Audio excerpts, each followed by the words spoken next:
జూబ్లీహిల్స్ ఉప ఎన్నికలతోటి తెలంగాణ రాజకీయాలు మరొకసారి వేడెక్కనున్నాయి.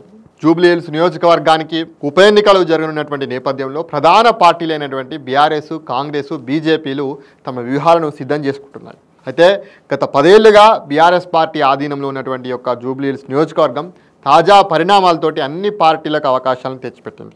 అయితే మాగంటి గోపీనాథ్ మరణంతో ఈ యొక్క సీటు ఖాళీ అయింది.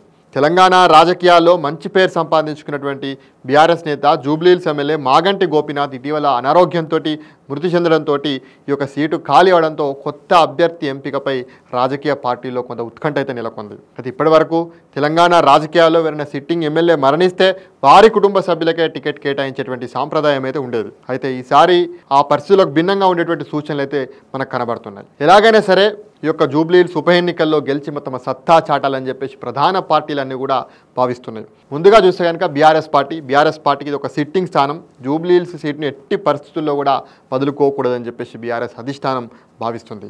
మాగంటి గోపీనాథ్ కుటుంబంలో ఎవరైనా ఈ సీటుకు ముందుకొస్తే వారికి అవకాశం ఇవ్వాలని చెప్పేసి కూడా కేసీఆర్ భావిస్తున్నట్టు మనకు కనబడుతుంది. ఒకవేళ కుటుంబ సభ్యులకు ఆసక్తి కనుక లేకపోతే పీజీఆర్ కుమారుడు విష్ణువర్ధన్ రెడ్డిని బరిలోకి దించేందుకు కూడా బీఆర్ఎస్ పార్టీ ఆలోచిస్తున్నట్టు మనకు కనబడుతుంది. కేసీఆర్ కుటుంబంతో మాగంటి గోపీనాథ్ ఉన్నటువంటి సాన్నిహిత్యము, ఆయన మృతికి కేసీఆర్ కంటతడి పెట్టడము ఈ యొక్క సీటుపై బీఆర్ఎస్కున్నటువంటి ప్రత్యేక శ్రద్ధను కారణంగా మనం చూడొచ్చు. ఏదేమైనా కేసీఆర్ సిట్టింగ్ సీటుని, ఎందుకంటే కంటోన్మెంట్ ఎన్నికల్లోనే బీఆర్ఎస్ పార్టీ తన సిట్టింగ్ సీటును కోల్పోయింది. అదేవిధంగా జూబ్లీహిల్స్ ఎన్నికల్లో కూడా బీఆర్ఎస్ పార్టీ తన సిట్టింగ్ సీటును కనుక కోల్పోతే కనుక ఏమైపోతాయంటే రాబో రోజుల్లో బీఆర్ఎస్ పార్టీ కోలుకొని దెబ్బగా మనం చూడవచ్చు. కాబట్టి బీఆర్ఎస్ పార్టీ యొక్క జూబ్లీహిల్స్ ఉప ఎన్నికలను ఖచ్చితంగా చాలా సీరియస్గా తీసుకుంటుందనేటువంటి భావన అయితే మనకు కనబడుతుంది. అదేవిధంగా కాంగ్రెస్ పార్టీ అధికార పార్టీ. కాంగ్రెస్ పార్టీ జూబ్లీహిల్స్ యొక్క నియోజకవర్గాన్ని ఉప ఎన్నికను చాలా లక్ష్యంగా పెట్టుకుంది. గత అసెంబ్లీ ఎన్నికల్లో మాజీ క్రికెటర్ మహమ్మద్ అజారుద్దీన్ ఇక్కడ నుంచి పోటీ చేసి బీఆర్ఎస్ అభ్యర్థి అయినటువంటి మాగంటి గోపీనాథ్కు చాలా గట్టి పోటీ ఇచ్చారు. మైనారిటీ ఓట్లు ఇక్కడ ఎక్కువగా ఉండడం అజారుద్దీన్కి అప్పుడు ప్లస్ పాయింట్గా మారింది.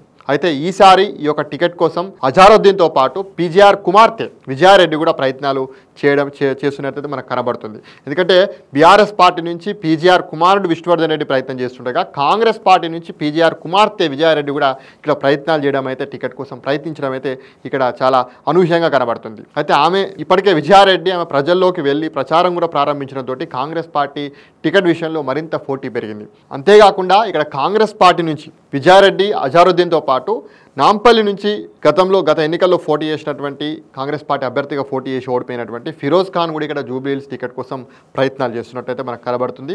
ఫిరోజ్ ఖాన్, విజయారెడ్డి, అజారుద్దీన్ వీళ్ళు ముందు నుంచి కూడా టికెట్ కోసం ప్రయత్నించున్నారు. అయితే కొత్త వ్యక్తి పేరు ప్రస్తుతం తెరపైకి వచ్చింది. అదే ఆయన పేరే Telangana film development corporation chairman Dil Raju ఇక్కడ జూబ్లీహిల్స్ టికెట్ కోసం అయితే కొంత ఆసక్తి కనబరుస్తున్నటువంటి అయితే పరిస్థితి అయితే కనబడుతుంది. ఎందుకంటే కొంత అధిష్టానం కూడా దిల్ రాజు వైపే మొగ్గు చూపేటువంటి అవకాశం అయితే కనబడుతుంది. ఎందుకంటే ఇక్కడ జూబ్లీహిల్స్ నియోజకవర్గంలో ఎక్కువ మంది సినీ తారలు, సినీ ప్రముఖులు, అదేవిధంగా సినీ కార్మికులు ఉన్నటువంటి నియోజకవర్గం జూబ్లీహిల్స్ నియోజకవర్గం.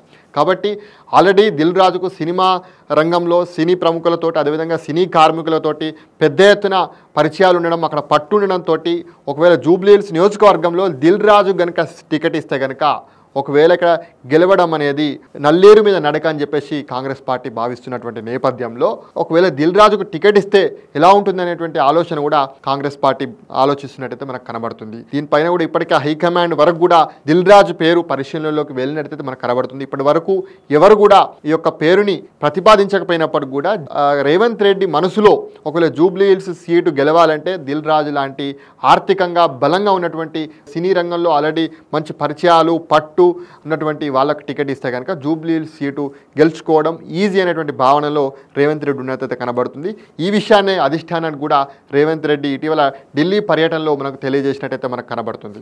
అయితే ఒకవేళ విజయారెడ్డి, అజారుద్దీన్, ఫిరోజ్ ఖాన్ వీళ్ళ ముగ్గురు కాకుండా దిల్ రాజు కనుక టికెట్ ఇస్తే కనుక కాంగ్రెస్ పార్టీ గెలిచేటువంటి అవకాశం కూడా ఉంటుంది. ఒకవేళ ఎంఐఎం పార్టీ కూడా వీళ్ళకి తోడైతే కనుక దిల్ రాజు కనుక ఇక్కడ జూబ్లీహిల్స్ సీట్లో పోటీ చేస్తే, కాంగ్రెస్ పార్టీ అభ్యర్థిగా పోటీ చేస్తే కనుక ఎంఐఎం సపోర్ట్ తోటి ఖచ్చితంగా గెలిచేటువంటి అవకాశమే ఎక్కువగా కనబడుతుంది. అయితే ఇక బీజేపీ విషయానికి వస్తే కనుక బీజేపీ జూబ్లీహిల్స్ ఉప ఎన్నికను ఎంతో ప్రతిష్టాత్మకంగా తీసుకుంటుంది.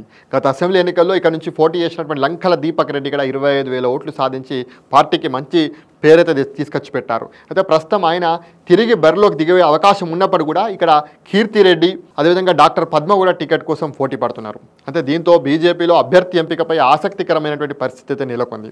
జూబ్లీహిల్స్ ఉప ఎన్నికలు 3 ప్రధాన పార్టీల మధ్య హోరాహోరీ పోటీగా వేదిక కానున్నాయి. బీఆర్ఎస్ గత విజయాలను ఇక్కడ కొనసాగించాలనుకుంటుంది. కాంగ్రెస్ ఈసారి గెలుపు సాధించాలని కాంగ్రెస్ పార్టీ భావిస్తుంది. బీజేపీ సత్తా చాటాలని ప్రయత్నం చేస్తుంది. ఈ 3 పార్టీల వ్యూహాలతోటి జూబ్లీహిల్స్ ప్రజల తీర్పు ఏ విధంగా ఉండబోతుందో, ఎవరికి టికెట్ వరించబోతుందో అనేది త్వరలోనే మనకు తెలుస్తుంది. చూడాలి ఏం జరుగుతుందో.